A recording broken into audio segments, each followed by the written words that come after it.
வணக்கம். ஆகாஷவாணி.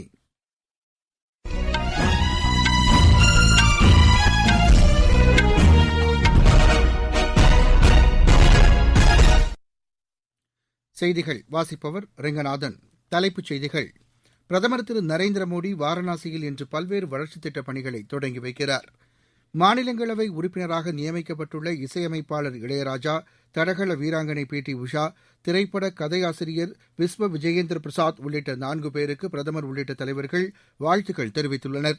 மத்திய அமைச்சர்கள் திரு முக்தார் அப்பாஸ் நக்வி மற்றும் திரு ராம்சந்திர பிரசாத் சிங் ராஜினாமாக்களை குடியரசுத் தலைவர் திரு ராம்நாத் கோவிந்த் ஏற்றுக் கொண்டுள்ளார். G20 நாடுகளின் வெளியுறவுத்துறை அமைச்சர்கள் பங்கேற்கும் 2 நாள் கூட்டம் இந்தோனேஷியாவின் பாலி தீவில் இன்று தொடங்கவுள்ளது. உலகக்கோப்பை மகளிர் ஹாக்கிப் போட்டியின் பி பிரிவில் கடைசி ஆட்டத்தில் இந்தியா இன்று நியூசிலாந்தை எதிர்கொள்கிறது. இனி விரிவான செய்திகள். பிரதமர் திரு நரேந்திர மோடி வாரணாசியில் பல்வேறு வளர்ச்சித் திட்டப் பணிகளை இன்று தொடங்கி வைக்கிறார். பிற்பகல் நடைபெறவுள்ள நிகழ்ச்சியில் 1800 கோடி ரூபாய் மதிப்பிலான முடிவுற்ற பணிகளை தொடங்கி வைப்பதோடு புதிய திட்டங்களுக்கும் அவர் அடிக்கல் நாட்டவுள்ளதாக எமது செய்தியாளர் தெரிவிக்கிறார். இசையமைப்பாளர் இளையராஜா, தடகள வீராங்கனை பி டி உஷா, சமூக சேவகர் திரு வீரேந்திர ஹெக்டே, திரைப்பட கதையாசிரியர் விஸ்வ விஜயேந்திர பிரசாத் ஆகிய 4 பேர் மாநிலங்களவை உறுப்பினர்களாக குடியரசுத் தலைவரால் நியமிக்கப்பட்டுள்ளனர். மாநிலங்களவை உறுப்பினர்களாக நியமிக்கப்பட்டுள்ள இவர்களுக்கு பிரதமர் திரு நரேந்திர மோடி வாழ்த்து தெரிவித்துள்ளார். இளையராஜாவுக்கு தமது சமூக வலைதளத்தில் தமிழில் வாழ்த்துக்களை பதிவு செய்துள்ள பிரதமர், தலைமுறைகளை கடந்து இளையராஜாவின் அற்புதமான படைப்பாற்றல் மக்களை மகிழ்வித்து வருவதாக குறிப்பிட்டுள்ளார். இளையராஜாவின் இசை படைப்புகள் பல்வேறு உணர்வுகளை அழகாக வெளிப்படுத்தி வருவதாகவும் பிரதமர் கூறியுள்ளார். இளையராஜாவின் படைப்புகளைப் போலவே அவரது வாழ்க்கை பயணமும் எழுச்சியூட்டுவதாக அமைந்துள்ளது என்று பிரதமர் கூறியுள்ளார். இதற்கிடையே தமிழகத்தின் இசைக்குரலை மாநிலங்களவையில் ஒலிக்கச் செய்த பிரதமருக்கு நன்றி தெரிவித்துக் கொள்வதாக தெலங்கானா ஆளுநர் திருமதி தமிழிசை சவுந்தரராஜன் கூறியுள்ளார். கிராமிய இசையையும் ஆன்மீக இசையையும் அடித்தட்டு மக்களிடம் கொண்டு சென்று ரசிக்க வைத்த இளையராஜாவின் குரல் மாநிலங்களவையில் ஒலிப்பது தமிழகத்திற்கும் தமிழருக்கும் பெருமை என்று திருமதி தமிழிசை சவுந்தரராஜன் தெரிவித்துள்ளார். மாநிலங்களவை உறுப்பினராக நியமிக்கப்பட்டுள்ள இசையமைப்பாளர் இளையராஜாவுக்கு தமிழக ஆளுநர் திரு ஆர் என் ரவி, முதலமைச்சர் திரு மு க ஸ்டாலின் ஆகியோர் வாழ்த்துக்கள் தெரிவித்துள்ளனர். தமது வாழ்க்கை பயணத்தில் இசைஞானி இளையராஜா பல தலைமுறைகளுக்கு தொடர்ந்து ஊக்கமளித்து வருகிறார் என்று ஆளுநர் கூறியுள்ளார். இசையால் நம் உள்ளங்களை வென்றவர் இளையராஜா என்று அதில் முதலமைச்சர் குறிப்பிட்டுள்ளார். இசையமைப்பாளர் இளையராஜா மாநிலங்களவை உறுப்பினராக நியமிக்கப்பட்டதற்காக பிரதமர் திரு நரேந்திர மோடிக்கு தகவல் ஒலிபரப்புத்துறை இணையமைச்சர் திரு எல் முருகன் நன்றி தெரிவித்துள்ளார். தமிழ் திரையுலகின் இசை பொக்கிஷமாக அரை நூற்றாண்டுகளாக இசைத்துறையில் அரசாட்சி செய்து பல கோடி மனங்களை தன் பாடல்களால் மகிழச் செய்தவர் இசைஞானி இளையராஜா என்றும் அவர் குறிப்பிட்டுள்ளார். ஏழ்மையான பின்புலத்திலிருந்து வந்து பல்வேறு சாதனைகளை புரிந்த இளையராஜாவின் தேசப்பணி சிறக்க தாம் வாழ்த்துவதாகவும் திரு எல் முருகன் ட்விட்டரில் தெரிவித்துள்ளார். தமிழகத்தின் தலைசிறந்த குடிமகனான இசைஞானி இளையராஜா மாநிலங்களவை உறுப்பினராக நியமிக்கப்பட்டிருப்பது மகிழ்ச்சி அளிப்பதாக உள்ளது என்று பிஜேபி மாநில தலைவர் திரு அண்ணாமலை தெரிவித்துள்ளார். மத்திய அமைச்சர்கள் திரு முக்தார் அப்பாஸ் நக்வி மற்றும் திரு ராம்சந்திர பிரசாத் சிங் ராஜினாமாக்களை குடியரசுத் தலைவர் திரு ராம்நாத் கோவிந்த் ஏற்றுக் கொண்டுள்ளார். திரு முக்தார் அப்பாஸ் நக்வி வகித்த வந்த சிறுபான்மையினர் நலத்துறை, மகளிர் நல மேம்பாட்டுத்துறை அமைச்சர் திருமதி ஸ்மிருதி இரானிக்கு கூடுதலாக ஒதுக்கப்பட்டுள்ளது. இதேபோல் திரு ராமச்சந்திர பிரசாத் வகித்து வந்த எஃகுத்துறை, சிவில் விமான போக்குவரத்துத்துறை அமைச்சர் திரு ஜோதிர் ஆதித்ய சிந்தியாவுக்கு கூடுதலாக வழங்கப்பட்டுள்ளது.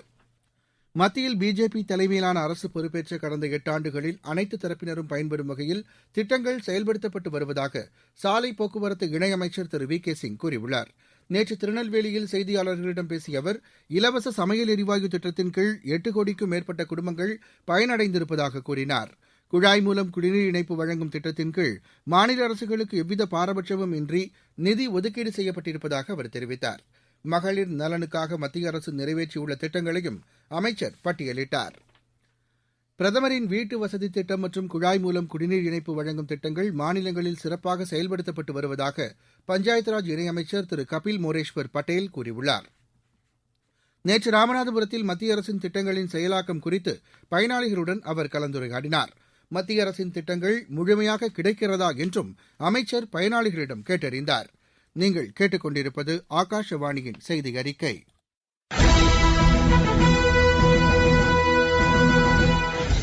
நேயர்களே, எமது செய்திகளை உடனுக்குடன் AER News_ சென்னை என்ற ட்விட்டர் பக்கத்திலும், செய்தி தொகுப்புகளை all India radio news Chennai என்ற யூடியூப் சேனலிலும் அறிந்து கொள்ளலாம். நியூஸ் ஆன் ஏர் கைபேசி செயலி மூலம் வானொலியின்றியும் செய்திகளை கேட்கலாம். பஞ்சாபில் குடியிருப்புகளுக்கு 600 யூனிட் இலவச மின்சாரம் வழங்கும் திட்டத்திற்கு அம்மாநில அமைச்சரவை ஒப்புதல் அளித்துள்ளது. நேற்று சண்டிகரில் முதலமைச்சர் திரு பகவந்த் மான் தலைமையில் நடைபெற்ற அமைச்சரவைக் கூட்டத்தில் இதற்கான முடிவு மேற்கொள்ளப்பட்டது. இந்த திட்டம் இம்மாதம் முதல் நடைமுறைக்கு வருவதாக தெரிவிக்கப்பட்டுள்ளது. மகாராஷ்டிராவில் மருந்துக்கடை விற்பனையாளர் திரு உமேஷ் கோலி கொல்லப்பட்டது தொடர்பாக அம்மாநிலத்தில் பல்வேறு இடங்களில் தேசிய புலனாய்வு முகமை திடீர் சோதனை நடத்தியது. இந்த கொலை வழக்கில் குற்றம் சாட்டப்பட்டுள்ள நபர்களுக்கு சொந்தமான வீடுகள் மற்றும் இதர இடங்களில் இந்த சோதனை நடத்தப்பட்டதாகவும் மொபைல் போன், சிம் கார்டுகள், மெமரி கார்டுகள், சில பிரசுரங்கள் பறிமுதல் செய்யப்பட்டதாகவும் செய்திகள் தெரிவிக்கின்றன. பிஜேபி செய்தி தொடர்பாளர் திருமதி நுபுர் சர்மா தெரிவித்த சில கருத்துக்களை தமது சமூக வலைதளத்தில் பதிவு செய்ததால் கடந்த மாதம் 21ஆம் தேதி திரு உமேஷ் கோலி கொல்லப்பட்டார். மத்திய அரசின் தேசிய கால்நடை நோய் கட்டுப்பாட்டு திட்டம் முழுமையாக செயல்படுத்தப்பட்டு வருவதாக தமிழக அரசு கூறியுள்ளது. திருப்பூரில் நேற்று கால்நடை உதவி மருத்துவர்களுக்கான பயிற்சி வகுப்பில் கலந்து கொண்டு பேசிய கால்நடை பராமரிப்புத்துறை கூடுதல் தலைமைச் செயலர் திரு தென்காசி ஜவஹர் இதனை தெரிவித்தார். இந்த திட்டத்தின் கீழ் கால்நடைகளுக்கு தடுப்பூசி வழங்குவது, கால்நடைகளுக்கு சிறப்பு முகாம்களை நடத்துவது போன்ற பணிகள் நடத்தப்பட்டு வருவதாக அவர் தெரிவித்தார். மாநிலத்தில் காலியாக இருந்த 1000க்கும் மேற்பட்ட கால்நடை உதவி மருத்துவர் பணியிடங்கள் தற்போது நிரப்பப்பட்டுள்ளதாகவும் அவர் கூறினார். G20 நாடுகளின் வெளியுறவுத்துறை அமைச்சர்கள் பங்கேற்கும் 2 நாள் கூட்டம் இந்தோனேஷியாவின் பாலி தீவில் இன்று தொடங்க உள்ளது. மேலும் அமைதியான, நிலையான, வளமான உலகை கட்டமைக்க ஒருங்கிணைந்து செயல்படுவோம் என்ற கருப்பொருளில் இந்த கூட்டத்திற்கு ஏற்பாடு செய்யப்பட்டுள்ளது. 2 அமர்வுகளாக இந்த கூட்டம் நடைபெறவுள்ளதாகவும் சர்வதேச நாடுகளுக்கிடையே ஒத்துழைப்பை வலுப்படுத்துவது, பரஸ்பர நம்பிக்கையை ஏற்படுத்துவது, சுற்றுச்சூழல் பாதுகாப்புடன் கூடிய நீடித்த உலகை உருவாக்குவது குறித்த ஒரு அமர்வும், உணவு மற்றும் எரிசக்தி பாதுகாப்பு குறித்த 2வது அமர்வும் நடைபெறவுள்ளதாக எமது செய்தியாளர் தெரிவிக்கிறார். இந்தியா சார்பில் வெளியுறவுத்துறை அமைச்சர் திரு ஜெய்சங்கர் இந்த மாநாட்டில் கலந்து கொள்கிறார். மாநாட்டில் பங்கேற்கும் பல்வேறு நாடுகளின் நிதியமைச்சர்களுடன் அவர் இருதரப்பு பேச்சுக்கள் நடத்தவுள்ளார். காற்றின் வேக மாறுபாடு காரணமாக தமிழ்நாடு, புதுச்சேரி மற்றும் காரைக்கால் பகுதிகளில் இன்று ஓரிரு இடங்களில் இடி மின்னலுடன் கூடிய லேசானது முதல் மிதமான மழை பெய்யக்கூடும் என்று சென்னை வானிலை ஆய்வு மையம் தெரிவித்துள்ளது. நீலகிரி, கோவை மாவட்டத்தின் மேற்கு தொடர்ச்சி மலைப் பகுதிகளில் ஓரிரு இடங்களில் கனமுதல் மிக கனமழை பெய்யக்கூடும் என்றும், தேனி, திண்டுக்கல், திருப்பூர் ஆகிய மாவட்டங்களில் கனமழை பெய்ய வாய்ப்புள்ளதாகவும் அறிவிக்கப்பட்டுள்ளது. நெதர்லாந்தில் நடைபெற்று வரும் உலகக்கோப்பை மகளிர் ஹாக்கிப் போட்டியின் பி பிரிவில் கடைசி ஆட்டத்தில் இந்தியா இன்று நியூசிலாந்தை எதிர்கொள்கிறது. இந்தியா, இங்கிலாந்து இடையேயான முதலாவது டுவெண்டி கிரிக்கெட் போட்டி இன்று நடைபெறுகிறது. சவுத்தாம்ப்டனில் நடைபெறவுள்ள இப்போட்டி இரவு 10:30 மணிக்கு தொடங்குகிறது. 3 போட்டிகளை கொண்ட தொடரில் 2 அணிகளும் பங்கேற்கின்றன. இந்தியா, இலங்கை இடையேயான 3வது மற்றும் இறுதி மகளிர் ஒருநாள் கிரிக்கெட் போட்டி இன்று பள்ளிக்கல்லேவில் நடைபெறுகிறது. 3 போட்டிகள் கொண்ட இந்த தொடரின் முதல் 2 ஆட்டங்களில் வெற்றி பெற்று இந்தியா தொடரை கைப்பற்றியுள்ளது. தமிழ்நாடு பிரீமியர் லீக் கிரிக்கெட் போட்டியில் திண்டுக்கல் அணி இன்று மதுரை அணியை எதிர்கொள்கிறது. நேற்று நடைபெற்ற ஆட்டத்தில் சேப்பாக்கம் அணி 44 ரன் வித்தியாசத்தில் திருச்சி அணியை வென்றது. மற்றொரு போட்டியில் கோவை 8 விக்கெட் வித்தியாசத்தில் சேலம் அணியை வென்றது. லண்டனில் நடைபெறும் விம்பிள்டன் ஓபன் டென்னிஸ் போட்டியின் கலப்பு இரட்டையர் பிரிவு அரையிறுதி ஆட்டத்தில் இந்தியாவின் சானியா மிர்சா, குரோஷியாவின் மேட்டே பேவிக் இணை தோல்வியடைந்தது. நடப்பு சாம்பியன் அமெரிக்காவின் டெசிரே கிராசிக், பிரிட்டனின் நீல் ஸ்கூப்ஸ்கி இணை சானியா மேட்டேபெவிக் இணையை வென்றது. இந்த போட்டியுடன் டென்னிஸ் விளையாட்டிலிருந்து சானியா மிர்சா ஓய்வு பெறுவதாக அறிவித்துள்ளார்.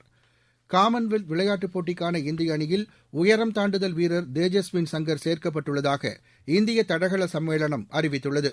36 பேர் கொண்ட குழுவிலிருந்து ஆரோக்கியராஜுக்கு பதிலாக இவர் சேர்க்கப்பட்டுள்ளார்.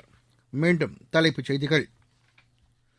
பிரதமர் திரு நரேந்திர மோடி வாரணாசியில் இன்று பல்வேறு வளர்ச்சித் திட்டப் பணிகளை தொடங்கி வைக்கிறார். மாநிலங்களவை உறுப்பினராக நியமிக்கப்பட்டுள்ள இசையமைப்பாளர் இளையராஜா, தடகள வீராங்கனை பி.டி. உஷா, திரைப்பட கதையாசிரியர் விஸ்வ விஜயேந்திர பிரசாத் உள்ளிட்ட 4 பேருக்கு பிரதமர் உள்ளிட்ட தலைவர்கள் வாழ்த்துக்கள் தெரிவித்துள்ளனர். மத்திய அமைச்சர்கள் திரு முக்தார் அப்பாஸ் நக்வி மற்றும் திரு ராமச்சந்திர பிரசாத் சிங் ராஜினாமாக்களை குடியரசுத் தலைவர் திரு ராம்நாத் கோவிந்த் ஏற்றுக் கொண்டுள்ளார். G20 நாடுகளின் வெளியுறவுத்துறை அமைச்சர்கள் பங்கேற்கும் 2 நாள் கூட்டம் இந்தோனேஷியாவின் பாலி தீவில் இன்று தொடங்கவுள்ளது. உலகக்கோப்பை மகளிர் ஹாக்கிப் போட்டியின் பி பிரிவில் கடைசி ஆட்டத்தில் இந்தியா இன்று நியூசிலாந்தை எதிர்கொள்கிறது. இத்துடன் இந்த செய்தி அறிக்கை நிறைவடைகிறது. எமது செய்திகளை உடனுக்குடன் AIR News _சென்னை என்ற ட்விட்டர் பக்கத்திலும், செய்தி தொகுப்புகளை all India radio news Chennai என்ற யூடியூப் சேனலிலும் அறிந்து கொள்ளலாம்.